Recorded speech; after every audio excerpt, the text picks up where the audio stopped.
नमस्कार, आप देख रहे हैं SPN9 न्यूज़ और आपके साथ मैं हूं क्रांति सिंह। एक बार फिर न्यूज़ रूम में मौजूद और यहां पर तमाम सहयोगी हमारे साथ और एक अहम मुद्दे पर आज फिर इन सभी के साथ में चर्चा करेंगे और जानेंगे कि आखिरकार मैनपुरी का जब चुनाव हुआ, उस चुनाव में जीत के बाद अपर्णा और डिम्पल और रघुराज को लेकर के जो नई नई कहानियाँ बन रही है, आखिरकार उन कहानियों में कितनी सच्चाई है और वो कहानी सच्ची है या फिर झूठी है और उसमें कितने जो है यहाँ पर मेल मिलावट करके ये बातें सामने रखी जा रही है। सबसे पहला पॉइंट जो है वो रघुराज शाक्य को लेकर के है।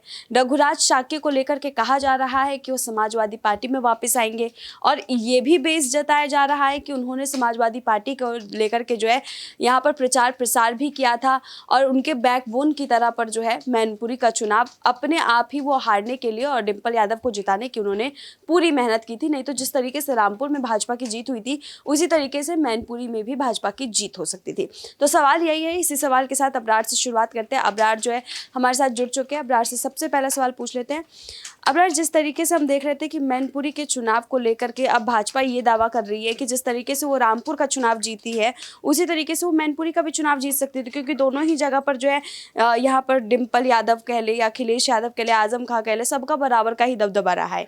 तो आखिरकार मैनपुरी का जो चुनाव हारे, क्या उसमें सच में ये सच्चाई दिखाई देती है कि रघुराज शाक्य की वजह से हारे हैं, क्योंकि वो समर्थन समाजवादी पार्टी को ही दे रहे थे?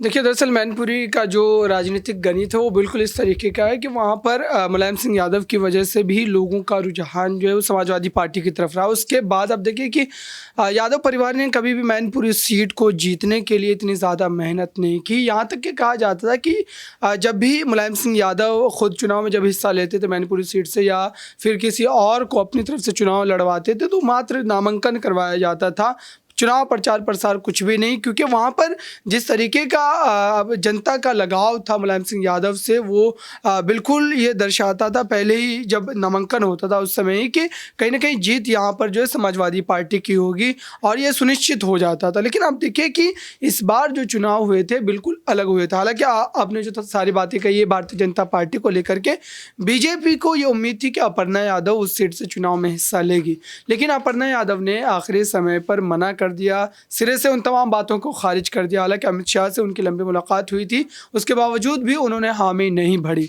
तो ये भारतीय जनता पार्टी के लिए एक बड़ा फैक्टर था उस सीट पर चुनाव हारने के लिए, क्योंकि रघुराज शाक्य की जहाँ तक बात है, उनको आनन फानन में उम्मीदवार भले ही बनाया गया, उस तरीके से प्रोजेक्ट किया गया, लेकिन उस सीट पर चुनाव लड़ने के लिए वो प्रबल दावेदार नहीं थे पहले से, बल्कि अपर्णा यादव का नाम लगातार सामने आ रहा था और बीजेपी ने इस तरीके के संकेत भी दिए थे। तो ये सारे फैक्टर है जो भारतीय जनता पार्टी को हराने में एक मददगार के तौर पर साबित हुए। लेकिन ये भी सच है कि वहाँ पर समाजवादी पार्टी की जो स्थिति काफ़ी ज़्यादा मजबूत है, लगभग 3-4 दशकों से, और वहाँ पर उस गढ़ में समाजवादी पार्टी के बीजेपी को अपना कमल खिला पाना काफ़ी ज़्यादा मुश्किल होगा। हालांकि 2 जगहों पर बीजेपी ने काम कर दिखाया, आजमगढ़ लोकसभा सीट पर और रामपुर लोकसभा सीट पर।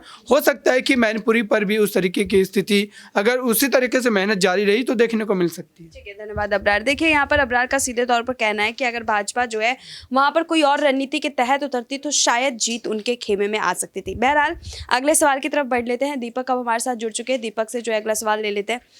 दीपक, सवाल वही है जो अब मैं अभी अबरार से भी पूछ रही थी कि किस तरीके से जो है मैनपुरी के सीट पर भाजपा की हार होती है, लेकिन अगर हम रामपुर की सीट पर देखें तो भाजपा की जीत होती है। और अब जनता सवाल ये उठा रही है कि रामपुर में जिस तरीके से जीत भाजपा की हुई थी, वही जीत उनकी मैनपुरी में भी इस बार तय थी, लेकिन हारे वो रघुराज शाक्य की वजह से, क्योंकि रघुराज शाक्य जो है बैकबोन बने हुए थे समाजवादी पार्टी के। इसमें आपको कोई सच्चाई नजर आती है? देखिए, सबसे बड़ी बात, रघुराज सिंह शाक्य के हर बयान की तरफ गौर करें तो उन्होंने मुलायम के नाम का जिक्र जरूर किया था, और मुलायम की पार्टी सपा पार्टी अगर चुनावी रण में है और उनके नाम का जिक्र आप कर रहे हैं, लोगों के बीच मुलायम को लेकर अगर श्रद्धांजलि जगा रहे हैं, तो लोगों का प्यार सपा पार्टी की ओर जाएगा, बहु डिम्पल की ओर जाएगा। तो ये बात एक जाहिर सी तौर पर थी। लेकिन रघुराज सिंह शाक्य की बात करें तो पहले वो सपा के चेहरे ही थे, फिर प्रसपा में गए, यानी कि यादव परिवार से वो जुड़े रहे, उनके इर्द गिर्द रहे। लेकिन अचानक से योगी सरकार ने उनको जिम्मेदारी दे दी अपर्णा यादव को रोकते हुए। ये भी चौंकाने वाला फैसला था। कई लोग तो ये कयास लगा रहे हैं कि सबको पहले से ही पता था इस सीट पर सपा जीतेगी और रामपुर पर भाजपा जीतेगी, क्योंकि उनकी साठगांठ पहले से हो चुकी थी। मायावती ने भी यही आरोप लगाए थे। इसी वजह से रघुराज सिंह शाक्य को आगे किया गया, क्योंकि हो सकता है कि सामने से अखिलेश यादव या चाचा शिवपाल ने यही शर्त रखी हो कि हमें सामने से रघुराज सिंह शाक्य चाहिए, क्योंकि उनको हराकर उनको नीचे दिखाया जा सकता है। वो परस्पर और सपा छोड़ कर गए थे, ये भी एक रणनीति हो सकती है। तो कयास तो कुछ भी लगाए जा सकते हैं, लेकिन रघुराज सिंह शाक्य की अगर बात करें तो उन्होंने मेहनत काफ़ी करी थी और कह सकते हैं कि उन्होंने प्रचार में कोई कसर नहीं छोड़ी थी। आखिरी दिन तक यही कह रहे थे कि एक किसान का बेटा ही जीतेगा, एक सच्चे नेता की ही जीत होगी जो जनता के बीच रहता है, क्योंकि सीएम योगी आदित्यनाथ ने यह तक कह दिया था कि सिपाही परिवार के हर एक सदस्य की कोठियां खड़ी हो रही है और लोग आज भी झुग्गी झोपड़ी में बस रहे हैं। अगर उनको झुग्गी झोपड़ी से निकाल कर घर तक पहुंचाना है तो वो काम रघुराज सिंह शाक्य कर सकते हैं। तो सीएम योगी को भरोसा था रघुराज सिंह शाक्य पर, लेकिन शायद कहीं ना कहीं डिम्पल यादव की एक जो उतरना ही उनका भागीदारी थी, बड़ा यहाँ पर जीत हुई। जी, एक आखिरी सवाल आपसे पूछ रही हूँ कि क्या लगता है कि अभी अगर रघुराज शाक्य को मौका मिलता है फिर से समाजवादी पार्टी में आने का, तो क्या वो ये मौका अपनाएंगे और ज्वाइन करेंगे समाजवादी? देखिए, उनका यही बात थी कि वो समाजवादी पार्टी में क्यों छोड़ कर गए थे, साथ प्रसपा का साथ क्यों यहाँ पर उन्होंने छोड़ा था। ये सारी बातें उन्होंने यादव परिवार की वजह से छोड़ा था कि एक परिवार का यहाँ पर कहीं ना कहीं पेट रहता है, परिवार किसी और को आगे नहीं होने देता, ये सारी चर्चा थी। लेकिन अगर आप लेकिन अगर आप देखें तो डिम्पल यादव सांसद बनी, लेकिन आज के समय में एक बड़े चेहरे के तौर पर सांसद में ही, संसद भवन में वहाँ पर एसटी सिंह को आय कर दिया अखिलेश यादव ने। तो ये कोई बात नहीं कि परिवार को ही आय करेंगे, जिसको जो जिम्मेदारी देनी है, जिस सीट से वो जिम्मेदारी देंगे। आजम खान परिवार के हिस्से नहीं थे, लेकिन 50 सालों तक पार्टी के साथ थे।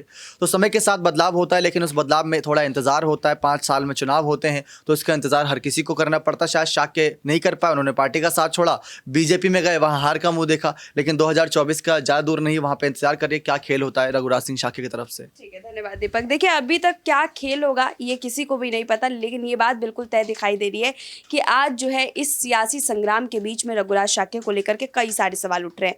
कशिश अब हमारे साथ जुड़ चुके हैं, कशिश से एक सवाल ले लेते हैं और यहाँ पर जान लेते हैं कि इस बार जो है रामपुर का और मैनपुरी का जो समीकरण देखने को मिला, क्या 2024 में भी ऐसे ही समीकरण देखने को मिलेगा? और क्या वहाँ पर यूपी इलेक्शन का जो ये नतीजा था, क्या वही नतीजा जो है वो संसद भवन में भी गुजेगा? देखिए, आप ये देखिए यहाँ पर क्रांति की जीत किसकी वजह से हुई है? शिवपाल की वजह से मैनपुरी में जीत हुई, ये बार बार कहा जा रहा है। और शिवपाल अब पूरी तरीके से अखिलेश का साथ देते नजर आएंगे, क्योंकि उन्हें भी उम्मीद है कि उन्हें भी कोई, उनको और उनके बेटे को एक बड़ी जिम्मेदारी पार्टी में मिल सकती है और आने वाले समय में शायद पार्टी का फ्यूचर भी देखा जा रहा है। तो आप देखिए कि यहाँ पर अगर ऐसा कुछ होता है तो मुझे लगता है कि हाँ, 2024 में कहीं ना कहीं चुनौती जरूर बन जाएगी सपा पार्टी, क्योंकि यहाँ पर शिवपाल अखिलेश दोनों ने मिलकर ये बात कही है कि अगर जो समय, मतलब कि 2019 से पहले का जो समय था, वो समय एक बार फिर से हम रिपीट करेंगे, वो समय फिर से देखने को मिलेगा। जी, एक छोटा सा कमेंट चाहिए इस पर कि क्या लगता है शाक्य को अगर ऑफर मिलता है कि आप आइए समाजवादी पार्टी में वापसी कीजिए, तो क्या वो वापसी करेंगे? बिल्कुल करेंगे।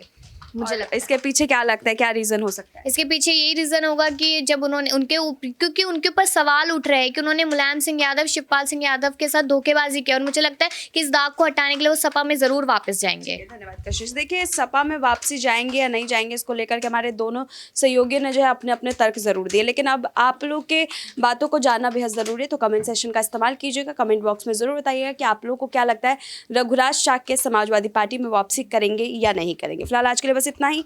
देश दुनिया की तमाम बड़ी खबरों के लिए देखते रहिए SPN9 न्यूज़।